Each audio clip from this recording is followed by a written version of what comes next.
perkenalkan, nama saya Dela Damayanti, Prodi Pendidikan Bahasa dan Sastra Indonesia semester 4. Di sini saya akan menceritakan kembali tentang novel Infinity Rose.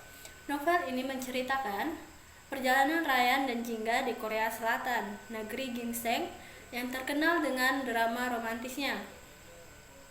Ryan, seorang arsitek yang kaku dan galak, bertemu dengan Jingga, seorang pencinta budaya Korea yang supel dan cerewet. Dalam perjalanannya di Korea Selatan, kepribadian yang bertolak belakang ini kemudian bertemu dan menghabiskan waktu bersama, menantang terbuktinya wacana opsit yang selama ini bergema dalam kehidupan masyarakat umum. Jingga yang saat ini menyangka Ryan adalah om-om yang membawa menjadi orang yang masuk ke dalam blacklist Ryan. Padahal aslinya usia Ryan hanya berjarak 3 tahun lebih tua dari Jingga.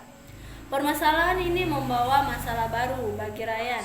Mengapa Jingga itu penganggu, sementara Jingga hanya bersikap polos dan mencoba jadi manusia baik?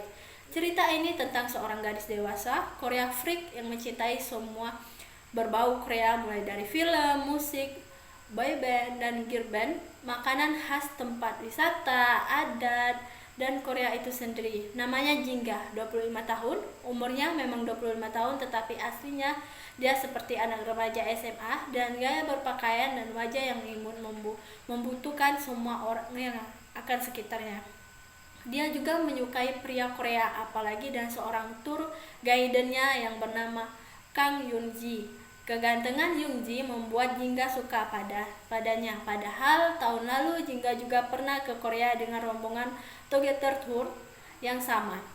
Di bandara juga sempat ketinggalan rombongan Korea, tidak mengecek itinerary untuk turnya. Untuknya Pak Damar melihat Jingga sedang menunggu di depan Terminal 2 dan semua rombongan sudah menunggu di dalam gara-gara keteledoran Jingga. Dengan tergesa-gesa Jingga langsung check out, tetapi dia ketabrak seseorang laki-laki sehingga padanya jatuh dan retak. Kaget dan sempat marah pada seorang tersebut, namun orang itu langsung pergi tanpa meminta maaf pada Jingga. Ternyata orang tersebut duduk bersebelahan dengan Jingga. Jingga meminta ganti rugi dengan pemuda itu memberikan uang sebagai ganti rugi atas kesalahannya. Di pesawat, Jingga sempat kenalan dengan orang tersebut. Namanya Ryan, 28 tahun. Jingga juga memanggil Ryan dengan sebutan Om, padahal umur Jingga lebih muda 3 tahun dengan Ryan. Jingga juga memanggil Ryan dengan sebutan Om, padahal umur Jingga lebih muda 3 tahun dengan Ryan. Jingga juga menceritakan semua yang berbau Korea pada Ryan. Itu membuat Ryan menjadi risih karena dia tidak suka dengan Korea. Tujuan Ryan di Korea untuk bertemu dengan Mariska, pacarnya. Namun temannya Alif memberi tiket tur padanya. Nanti sesampai di Korea, Ryan berniat akan kabur dari rombongan. Di Istana Gaybox, Ryan kabur dan memperhatikan taksi. Jingga langsung lari dan menyusul Ryan dan dia tidak mau Ryan kabur dari rombongan. Ternyata Ryan kabur untuk bertemu dengan Mariska. Di perjalanan, Ryan melihat seorang wanita yang ia kenal dengan seorang laki-laki, itu adalah Mariska. Ryan tidak percaya dan suasana hatinya menjadi kacau dengan apa yang dilihat. Mariska dengan calon tunangannya. Mariska sengaja mencari calon tunangannya dengan orang Korea karena dia tidak merasa cocok dengan Ryan. Mariska menganggap Ryan sebagai sosok kakak baginya. Menurut Mariska, terlalu kaku dengan Ryan. Antara Mariska dan Ryan memiliki sifat yang sama-sama pintar, pemalu, kurang berani, dan bijaksana. Namun, Mariska tidak ingin mencari calon pendamping hidupnya seperti Ryan. Itu membuat Ryan menjadi sedih.